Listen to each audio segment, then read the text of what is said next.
I just had the hearing an hour ago or more with Judge Brewer in Sarasota. My second case against Sarasota Memorial Hospital. I'll post my testimony in the description field of this YouTube video. She was gone when she got there. I now, of course, no doubt about it, my relationship with the 12th Circuit in Sarasota is antagonistic, to say the least. And this now it's been Judge Williams, it's been Judge Walker, it's been Judge Brewer, it's been the Magistrate Turner. The Magistrate Bradley Ellis was the only one that considered the rule of law, and they pushed him out of his position, replaced him with Judge Turner, who was, you've got to just, do what we say and not even think about the rule of law. Well, I always make the comparison with Judge Roland Freisler of World War II Germany. Nasty piece of work. And, these judges, they have been corrupted by power. It's very patternistic, power corrupts and absolute power corrupts. Absolutely. So, this case was for injunction, and if they had decided, if they had considered the law just the easiest thing in the world, to order that equal protection be honored and all the aspects of consent also be honored. And she couldn't do it. She was fully compromised. 15 minutes later, you often get the impression that the judges are reading the filings for the first time at the beginning of the hearing. But she'd got somebody put a bug in her ear, and she, we had what must have been a 7 or 8 minute, and she didn't no hesitation whatsoever, not the least bit of back and forth. She just granted the defendant's motion to dismiss. So that case will go to the appellate court. You have to go through the exercise. Well, this is the thing this is how I started out wrong. You have to iterate. And I say this when, people think and then they believe, and this is a very iterative process because new information is coming in all the time. So they think, and then they believe, and then they speak. So far, so good. And then they act. But it's supposed to be that when you act, you mind the boundaries of the rule of law. And this defendant, in this case, Sarasota Memorial Hospital, in all my cases, is so far out of their minds. It's absolutely out of their minds. And this is why I always think of that Judge Roland Freisler from World War II. And my father's military peers, nullified that motherfucker. Which is, it's the prelude to war when you ignore the Constitution. You're so involved in groupthink and so involved in this identity of a good person, it becomes a sticky trap. And they cannot lift themselves out of it. They cannot unstick themselves. And it's just groupthink. It's just giving up the objective view of the matter so their peers won't be upset with them. The classic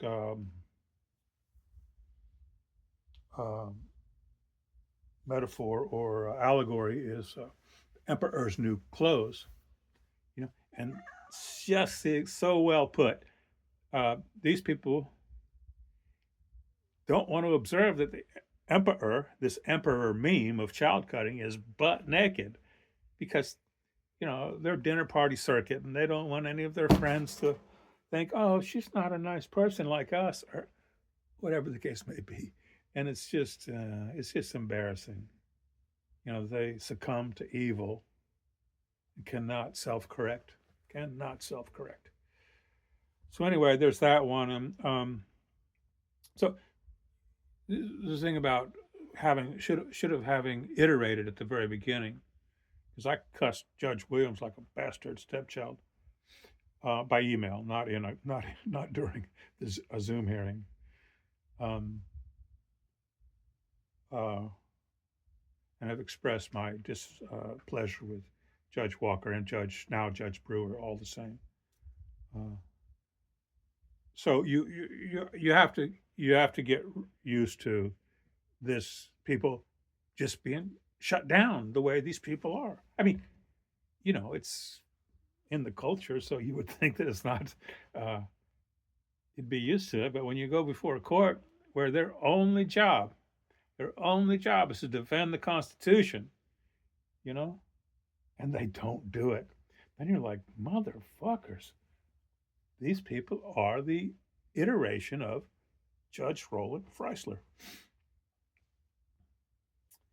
Uh, so anyway, I'm going to send a letter to the city of Sarasota, putting them on notice, because when you're suing the government, somebody put in a statute where you have to give them notice, and you have to send a notice to, well, it's mostly for the state Department of Financial Services, whatever. And you can only sue the government for a maximum of $200,000. Now, if a jury happens to say, well, okay, 50 trillion, then you have to get approval from the legislature to increase the award, which they're not likely to do because, they get their paycheck from the state, don't want them to run out of money.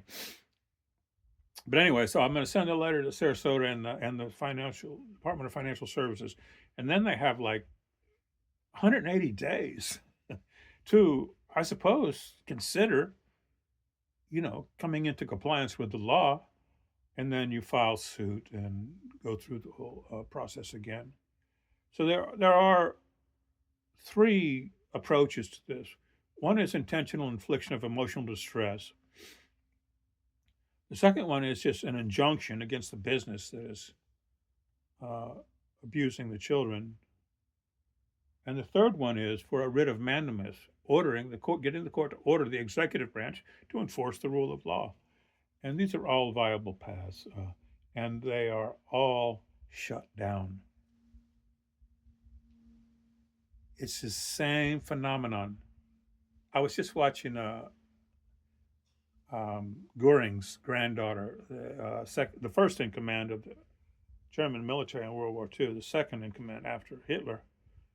And she was just saying, can you imagine listening to those speeches that Adolf was giving and thinking, oh man, this guy's really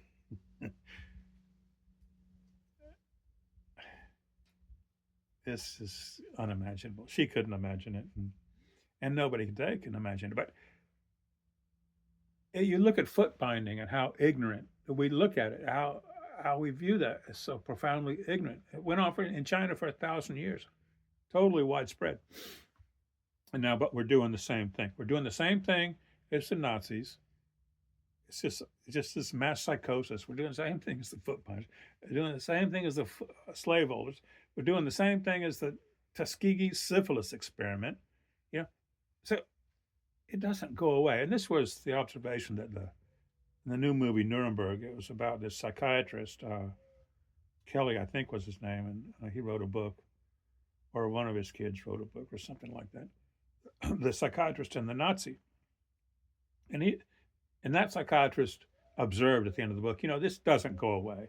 It repeats itself. There's nothing new under the sun. And so every time you have to really fight a war. And we're at that point of war. It's a prelude to war when the judges abandon the Constitution because they don't want their friends' feelings to be hurt. And I'm like, what the fuck, man? Crazy shit. All right. Just had to process that real quick. It usually takes me 2 or 3 days to settle down after an experience like I just had. But I'm getting better at it. And so in couple, 3 days, I'll send notice to the circuit court that we're going to appeal. And I don't have to write as much because I've got it written up.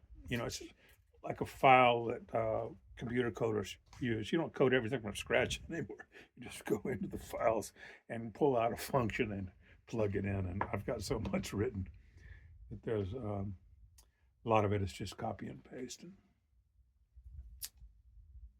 So file that, another 500, and then get a letter to the city of Sarasota.